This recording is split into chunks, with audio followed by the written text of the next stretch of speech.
안녕하십니까. 기인합적 성경연구 세 번째 시간으로서 기인합적 성경연구의 뼈대와 또 마인드 세팅을 강의하도록 하겠습니다. 지난 1, 2강을 통해서 기인합적 성경연구의 뼈대에 대해서 먼저 들으셨습니다. 맨 처음에 관찰, 그 다음에 그 관찰한 내용을 바탕으로 해석, 그리고 적용에 이르기까지 3단계로 이루어져 있는 것이 기인합적 성경연구의 뼈대라고 했는데요. 이 시간에는 이 관찰과 해석과 적용의 단계에서 구체적으로 어떤 것들을 하는지를 더 자세하게 들으실 것입니다. 먼저 관찰 단계를 먼저 보도록 하겠습니다.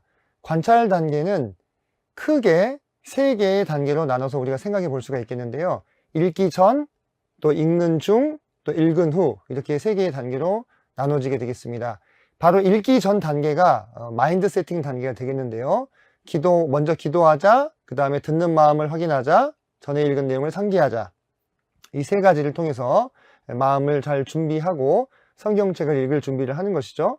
그리고 나서 이제 읽는 중, 중간 단계에서는 우리가 망원경적으로 이렇게 멀리서 보는 방식과 현미경으로 자세히 관찰하는 두 가지로 크게 구분을 좀 해볼 수가 있겠는데요.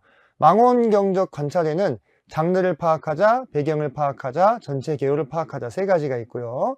현미경적 관찰에서는 문단을 파악하자, 유형을 파악하자, 단어를 파악하자 세 가지 또 읽기법이 있겠습니다. 그리고 이제 다 본문을 읽은 다음에는 마지막으로 종합적인 관찰로서 관찰 내용을 정리하고 반복하여 읽고 읽은 내용을 소화하는 그러한 활동들을 하게 되어 있겠습니다. 제가 간단히 설명을 드렸는데요. 상당히 많은 내용들이 들어있죠. 이 내용들이 이제 강의 목적상 읽기 전중으로 제가 나누어서 제시를 하여 드립니다만은 이게 또 단계에 상관없이 또 앞뒤로 또 진행이 될 수도 있다는 것을 생각하셔서 뭐 정확하게 이 단계를 지켜서 이것들을 해야 한다고 이렇게 접근하시기보다는 이런 방식으로 우리가 관찰을 수행할 수 있겠구나 이렇게 생각해 주시면 되겠습니다. 먼저 그 다음에 이제 기납적 성경 연구의 단계로서 해석 단계가 있겠습니다. 앞서서 우리가 관찰을 통해서 얻었던 많은 데이터들을 그것이 무슨 뜻이냐라고 묻는 것이 해석의 단계라고 했습니다. 하나님께서는 항상 우리에게 말씀해 주시는데요. 그런데 하나님께서 말씀하시는 것과 또 그 말씀하신 바를 듣는 사람들이 그것을 어떻게 받아들이느냐 하는 것은 별개의 문제가 될 수 있다고 하는 것입니다. 그래서 어찌됐건 하나님은 우리에게 말씀을 하셨고요. 우리는 그 말씀하신 바를 받고 그것이 어떤 뜻으로 우리에게 주어진 것인지를 결정해야 될 필요가 있다고 하는 것입니다. 이 결정하는 일에 관여하는 것이 바로 해석의 단계이고요. 성경의 관찰한 바들을 따라서 가장 합리적이고 가장 정확한 진실에 근접한 해석을 내리는 것이 모든 해석자들의 임무가 될 텐데요. 이 관찰과 해석은 선형적으로 관찰이 먼저 일어나고 그 다음 해석이 뒤따르고 뭐 이렇게도 될 수 있겠습니다만 실제 우리가 성경을 읽는 과정을 보게 되면은 이 관찰과 해석의 단계가 끊임없이 서로 상호작용을 하면서 동작하는 것을 우리가 볼 수가 있습니다. 해석에 있어서 기본적인 세 가지 원리가 있지요. 그것은 문자적으로 해석해라, 문법적으로 해석해라. 문법적으로 해석하라는 것은 조화롭게 또는 맥락적으로 해석해라 이런 뜻이 될 수 있겠죠. 그리고 역사적인 배경을 고려해서 해석해라. 이렇게 세 가지 기본 원리를 바탕으로 마음에 깔고 해석에 들어가야 됩니다. 그래서 해석에 있어서 가장 중요한 질문은 그것이 무슨 뜻이냐?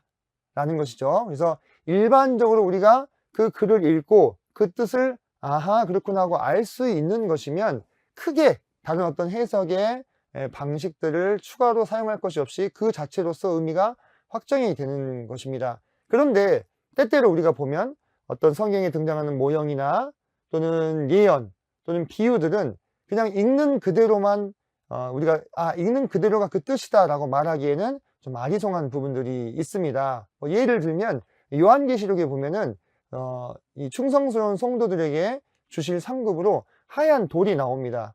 그러면 이것을 그냥 문자적으로 우리가 받게 된다면 그냥 하얀 돌을 우리가 받는 것이 이것이 무슨 상급일까 이렇게 생각을 하실 수가 있겠죠. 하얀 조약돌을 하나 받는 것이 상급일까.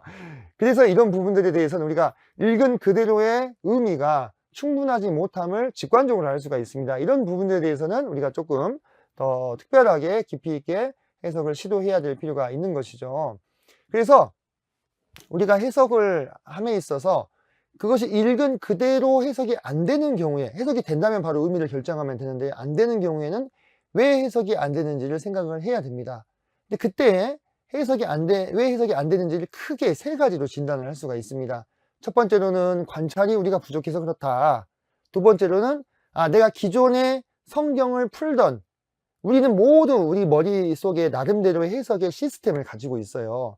근데 그 해석의 시스템에 지금 내가 읽은 내용이 충돌을 한다. 그래서 해석이 안 되는 경우가 있고요. 또 마지막으로 내가 지금 읽은 문장이 무슨 뜻인지를 잘 모르겠다. 뭐 개역 개정이라든지 이런 거 읽어보면 사실 좀 더 어리거나 젊은 분들이 읽을 때는 이게 무슨 뜻인지 잘 모르겠다. 이래서 해석이 안 되는 경우들도 있거든요. 그러면 각각의 케이스에 맞는 처방을 내려서 다시 해석을 시도하는 것이죠. 관찰이 부족하다면 컨텐츠, 컨텍스트, 컴페어, 이 세 가지 처방을 가지고 접근을 할 수 있겠고요.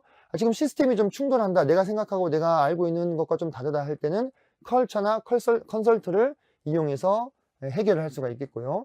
단순히 지금 읽는 그 문장이 잘 이해가 안 돼서 무슨 뜻인지 모르겠다 했을 때는 다양한 역본들을 참고하면서 자연스럽게 해석이 되는 경우도 있습니다. 예를 들면 우리가 어떤 구절을 읽고 나서 이것은 이런 뜻입니다 라고 얘기한 것이 삼위일체 교리에 위배가 된다. 그러면 그 뜻은 맞게 우리가 뜻을 푸는 건가요? 그렇게 생각할 수 없겠죠. 이처럼 오랜 세월 동안 교회에서 검증되어 있는 기본 교리에 위배되지 않는가를 최종적으로 검증하고 문제가 없다라고 생각이 되면 그때의 적용의 단계로 넘어갈 수가 있다고 하는 것입니다. 우리가 해석을 잘 하기 위해서는 5가지 부품이 필요합니다. 이 부품 자체가 해석은 아니지만 이 부품들을 잘 갖추었을 때 우리는 그것이 무슨 뜻이냐라는 질문에 올바른 답을 내릴 수가 있는데요. 자, 첫 번째 부품은 컨텐츠입니다. 컨텐츠는 뭐냐면 우리가 관찰의 과정을 통해서 얻은 모든 정보가 다 컨텐츠가 될 수가 있습니다. 어떤 특정한 문단을 우리가 관찰하면서 그곳에서 우리가 획득했던 정보들, 그런 것들이 다 컨텐츠가 될 수 있고요. 컴페어는 비교하는 것입니다. 내가 지금 읽고 있는 이 문단 또는 이 장과 다른 문단이나 다른 장을 서로 비교하는 이런 방식이 될 수 있겠죠. 제가 오리엔테이션 시간 때 언급을 해드렸던 에스더의 사례에서 에스더와 같이 자신에게 주어진 뭐 힘이나 또는 권력이나 이런 것들을 잘 사용한 사례, 그리고 잘 사용하지 못한 사례를 서로 비교했던 것은 바로 이 컴페어라고 하는 부품을 썼다, 이렇게 보시면 되겠고요. 컨텍스트는 맥락을 이야기합니다. 문맥이라고도 하죠. 어떤 문장의 뜻을 우리가 특정함에 있어서 이 문장이 앞문장과 뒷문장과 매끄럽게 연결이 되도록 조화롭게 해석할 수 있겠느냐라는 관점에서 접근하는 것이 컨텍스트가 될 수 있겠고요. 컬처는 우리가 앞서서도 입체적인 읽기에서 소개를 드렸죠. 이 수천 년 전에 그 역사와 문화를 배경으로 쓰여진 이 성서의 그 어떤 내용들을 우리가 오늘날의 관점으로 이해해버리게 되면 어떤 문제가 생길 수 있기 때문에 그때 당시의 문화를 잘 알 수 있는 그러한 내용들이 또 해석에 중요한 도움이 되기도 하고요.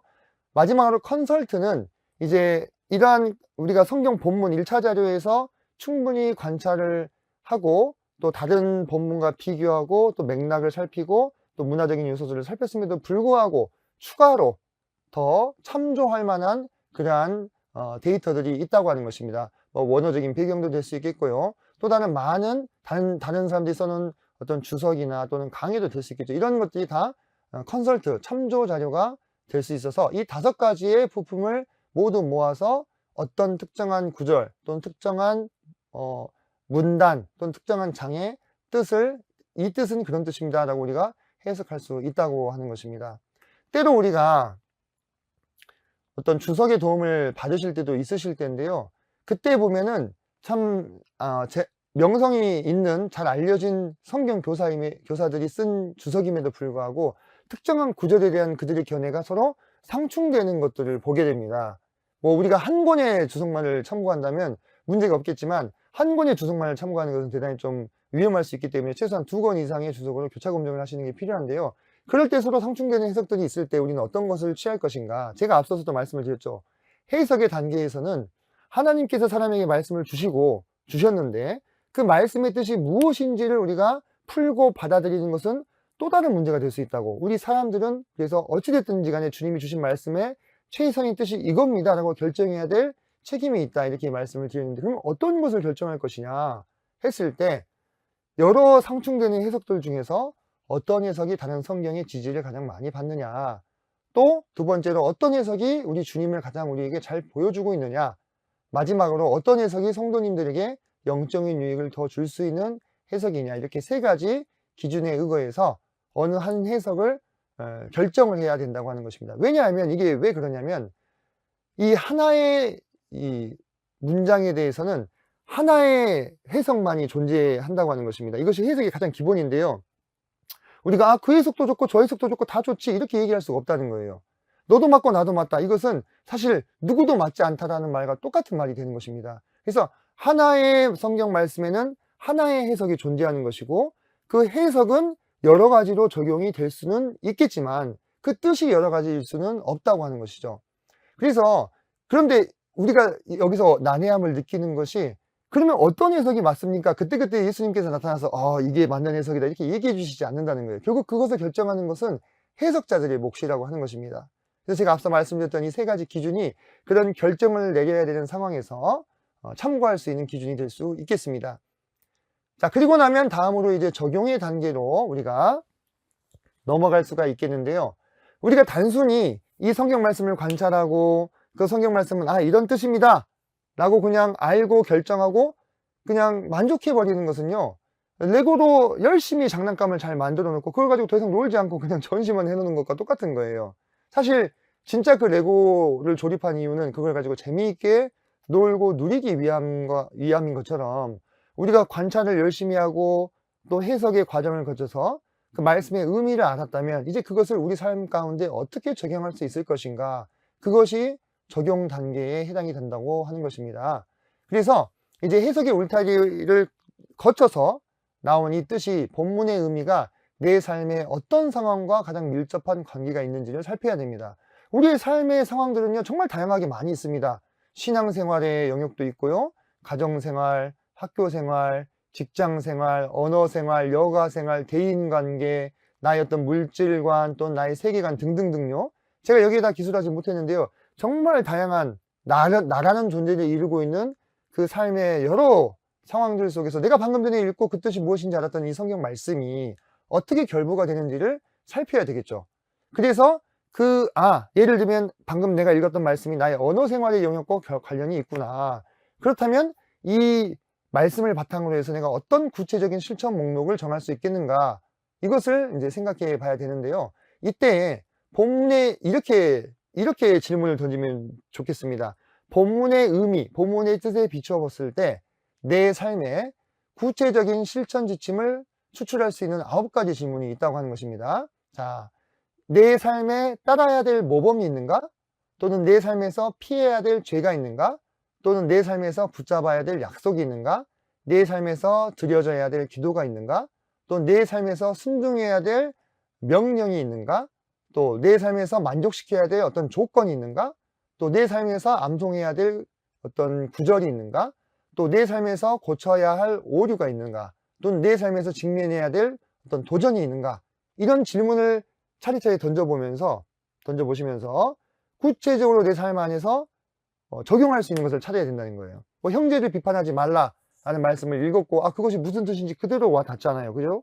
그러면 내 언어 생활 속에서 내가 혹시 형제를 비판하지 말라고 하는 이 말씀에 위배되는, 순종하지 못하고 있는 삶의 정황들이 있지는 않은가 스스로를 돌아보게 되는 거예요. 그리고 이제 실천을 다짐할 수 있는 거죠.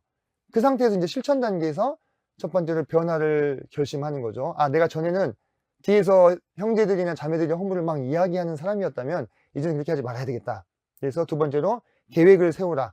내가 그 형제들이나 자매들을 비판하는 것보다는 칭찬하는 말을 해야 되겠다 하고 공언하라. 이것은 뭐 아무데나 막 여기저기 이야기하고 다니라는 게 아니라 내가 믿을 만한 사람들이라든지 또는 나의 믿음의 어떤 동역자라든지 이런 사람들한테 내가 성경 말씀을 이렇게 읽고 이런 깨달음을 얻어서 이 말씀에 비춰봤을 때 내 삶의 이런 영역이 지금 합당치 않다는 걸 알게 됐고 앞으로는 이렇게 해보려고 한다 라고 공언하는 거예요. 이야기를 하는 겁니다. 왜냐하면 내가 내 마음속에서만 이것을 실천하겠다라고 생각을 하면 사실 그것이 제가 지키든 안 지키든 아무도 모르기 때문에 지켜야 할 어떤 동기부여가 좀 약한 면이 있는 거죠. 근데 제가 이것을 내가 뭐 사랑하고 나를 잘 알고 나를 아끼는 사람들에게 교제를 해서 나눴다면 이제 그들이 나를 보기 때문에 내가 이 부분에 대해서 좀 더 책임감 있게 순종해야 될 필요성을 느끼게 된다고 하는 것입니다. 그리고 행동에 옮기고 때로 내가 또 전에 안 좋은 습관들을 반복한다 할지라도 낙심하지 말고 꾸준히 시도하면서 내가 전에 공헌했던 그런 분들에게 피드백을 받게 될 때 우리가 이 말씀을 통해서 우리의 삶이 변화되는 것들을 충분히 그 누구든지 경험할 수 있다고 하는 것입니다. 말씀을 읽고 해석하고 삶에 적용하여 변화를 받는 것은 신령한 소수의 무리들만 경험할 수 있는 일이 아닙니다. 하나님께서 하나님의 자녀인 우리 모두에게 능히 그렇게 할 수 있도록 허락해 주셨습니다. 그래서 하나님의 말씀은 우리에게 하나님께서 먼저 우리에게 하나님의 말씀을 열어 보여주시는 것을 계시라고 하죠. 그럼 그 열어 보여진 것을 캐치해 가지고 기록할 때 성경의 저자들이 하나님으로부터 영감을 받아 가지고 그걸 기록하는 것입니다.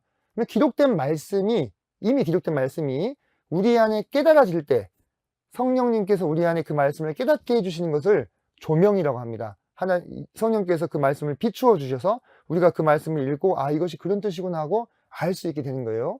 이 성령님의 조명하심이 있을 때 사람은 마음 가운데 어떤 것을 느끼냐면 누가복음 24장 32절을 보니까 엠마오로 가는 두 제자가 예수님께서 그들에게 성경 말씀을 풀어주실 때 한 얘기죠. 그들이 서로 말하되 길에서 우리에게 말씀하시고 우리에게 성경을 풀어주실 때 우리 속에서 마음이 뜨겁지 아니하더냐. 마음 가운데 우리 마음이 하나님의 말씀에 반응함으로 인해서 이런 뜨거움들이 있을 수가 있다고 하는 것입니다. 그래서 어떤 한 성도가 하나님의 말씀을 읽게 될 때 그 읽은 말씀이 마음 가운데 조명될 때 그 마음에 작은 불이 불타오르게 되는 것이고요. 이제 이 불이 그를 변화시키고 그를 움직이게 될 때 그 불은 주변에 함께 옮겨 붙어서 다른 많은 성도들에게 선한 영향력, 다른 표현으로는 그리스도를 알게 하는 향기를 내뿜게 된다고 하는 것입니다. 바로 이것이 우리가 성경을 통해서 성장하는 사이클이 되는 것입니다. 우리가 어떤 성경 본문을 읽습니다. 다른 말을 관찰을 하는 거죠. 그때 우리 마음 가운데 이 성경 말씀이 본문이 조명될 때, 깨달아질 때 우리 마음 가운데 기쁨과 뜨거움이 있게 됩니다. 그리고 내가 이 말씀을 순종하여 살아봐야 되겠다 하고 믿음의 시도를 하게 되는 거죠. 이 시도 가운데는 시행착오가 있습니다. 승리의 기쁨을 누릴 때도 있지만 패배의 슬픔을 느낄 때도 있겠죠. 하지만 그 과정을 계속 되풀이하면서 그 가운데 우리는 조금씩 더 성장해 나가고 주님을 닮아갈 수 있게 된다고 하는 것입니다. 여기까지 저희가 기인학적 성경 연구의 뼈대를 쭉 알아보게 되었는데요. 이 관찰 단계에 있어서 첫 번째인 마인드 세팅까지 오늘 함께 다뤄보도록 하겠습니다. 마인드 세팅에서는 크게 3개를 제가 제안을 드렸는데요. 첫 번째로 먼저 기도하자. 말씀을 읽기 전에 기도는 무엇과 관련이 있냐면 깨달음과 관련이 있습니다. 제가 아까 말씀드렸던 성령이 우리 마음 가운데 그 말씀을 조명해 주시는 것입니다. 그래서 우리는 말씀을 읽기 전에 주님, 이 말씀이 무슨 뜻인지 제 마음 가운데 깨닫게 해주십시오.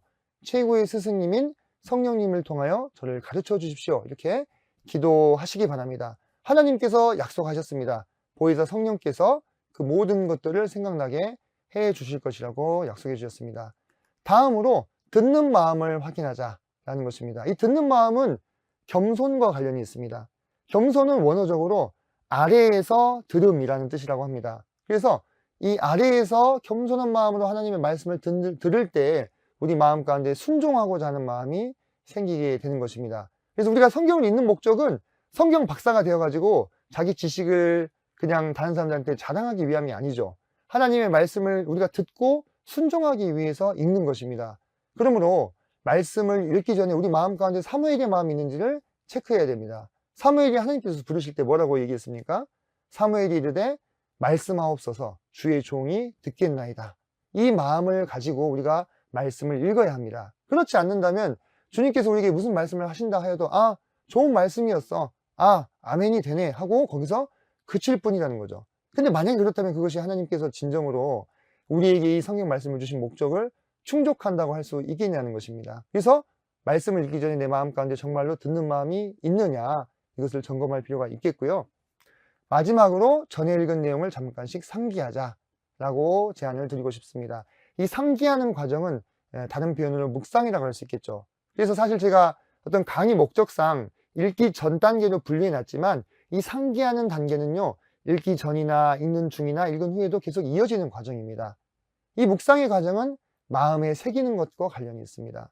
잠언 3장 3절에는 인자와 진리가 내게서 떠나지 말게 하고 그것을 내 목에 매며 내 마음판에 새기라고 말씀하고 있습니다. 우리가 그 말씀을 마음 가운데 새기고 곱씹고 묵상하기 위해서는 어떤 것이 필요할까요? 막 시끄러운 도로 한복판에서도 물론 이루어질 수 있겠지만 뭔가 조용한 장소와 따로 떼어둔 시간이 필수적이라고 하는 것입니다. 그런 묵상의 과정이 없이 그냥 성경을 그저 관찰하기만 한다면 읽었던 내용들이 금방 내 마음에서 사라져 버리는 것들을 지금까지 아마 경험을 하실 수 있었을 겁니다. 그래서 우리는 읽기 전에 반드시 먼저 하나님께 기도하고, 그리고 하나님께서 이 무슨 말씀을 하시든지 간에 제가 듣겠습니다라는 어떤 이런 겸손한 자세, 듣는 마음을 체크해야 하고, 마지막으로 내가 전에 읽었던 내용들을 묵상할 뿐만 아니라 또 오늘 읽을 내용에 대해서도 계속해서 곱씹는 그러한 마인드 세팅을 해야 할 것으로 생각이 됩니다. 여기까지 3강 귀납적 성경 연구의 뼈대와 마인드 세팅 강의 마치도록 하겠습니다. 감사합니다.